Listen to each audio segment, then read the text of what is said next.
We like to talk about good fragrances on this channel. However, that's not what we're doing today. Today, we're gonna talk about some of my least favorite fragrances I have in my collection, ones that I would never get again, and I would never recommend you to get. So let's just hop right into it.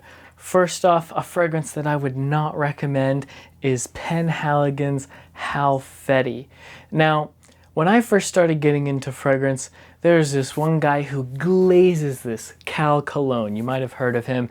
Great YouTuber, got a lot of good content, but I question his nose. His nose is very different than mine. Why? Because he all the time talks about how great Halfeti is. I had to get myself a little splash of this to see if I liked it. It is horrible, horrible, horrible. First off, let's look at this note breakdown. What are these notes? Why are there so many? I get a little concerned when a note breakdown has more than 4 or 5 notes in each layer. You know, if there's more than 5 middle notes, I start getting a little concerned. Why are there so many notes for this? But also, its opening has a green notes and mugwort. I don't know what mugwort is, but also I'm not a huge fan of green fragrances. Maybe someone who likes green fragrances would like this, but even then I've smelled plenty of green fragrances and this doesn't smell very green to me. It smells like a dirty rag that you've used over and over again to clean like the bottom of pipes in a basement or something like that. I don't know if that makes sense. Like Halfeti's not very good. Don't like it. So this is my first bad fragrance that I wouldn't recommend. Next up is Newt or Nui or however you say that from Patek Mason. Now I have some scents from Patek Mason that I really, really love.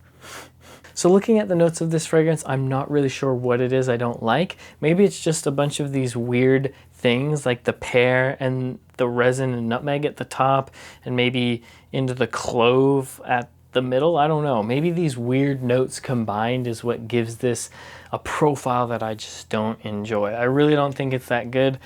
I wish I had more to say, but I don't really know how to deeply describe fragrances I don't like, you know? It's easy when I love fragrances to be like, oh, I smell this, this, and this because my nose is able to explore the scent more. But when I don't like it, I just want to go away as quickly as possible. And this is one that makes me want to go away as quick as possible because I do not like the way it smells. All right, this next one is gonna ruffle some feathers. Some of you are really not gonna agree with me on this one. And this one that I would not recommend and I don't like is Creed Aventus. I have a little 3 ml sample here of it. I do not like Creed Aventus.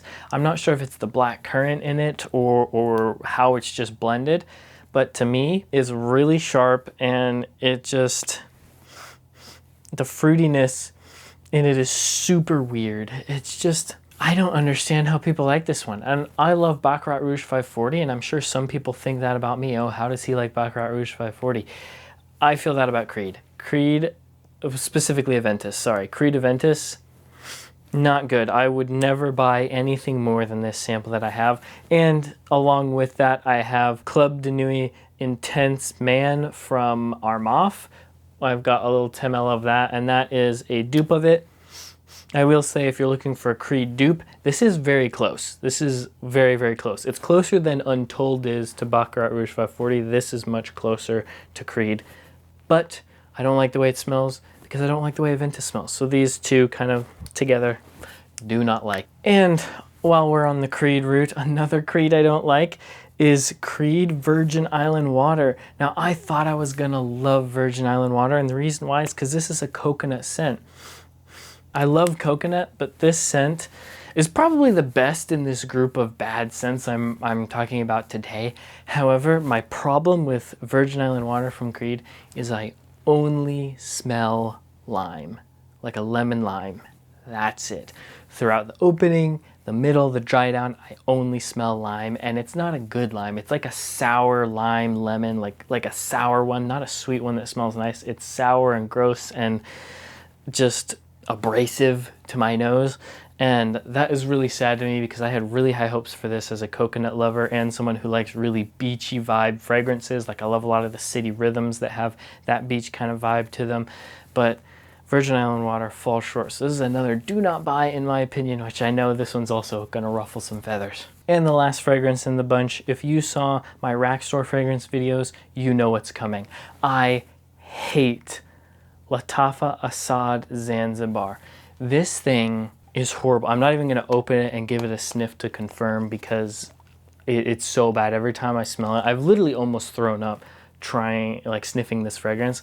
And I wish that was an exaggeration and I wish I was saying that just for the camera, but I'm not. It's true. Like literally, this has almost made me throw up. It's so bad. I have heard that the limited edition version of Lattafa Zanzibar is much better. I saw it at a rack store fragrance last week and I almost picked it up because you guys in my comments were like, oh, the limited edition is so much better. Like that one's actually good. And I was like, okay, maybe I'll pick it up. But like, I couldn't do it. I couldn't do it. I couldn't fork out the money for another Zanzibar. This has just stained my mind so much. This is by far the worst fragrance I have. In fact, this makes those other 4 fragrances I've mentioned look good. That's how bad this is. Horrible. Do not get this fragrance. Please. Save yourself the money. Save yourself the harm. So I hope this video was helpful and I was able to help save you from some bad fragrances. And if you disagree, let me know in the comments below. Please like this video and subscribe. Thanks for watching. Have a good one. Peace.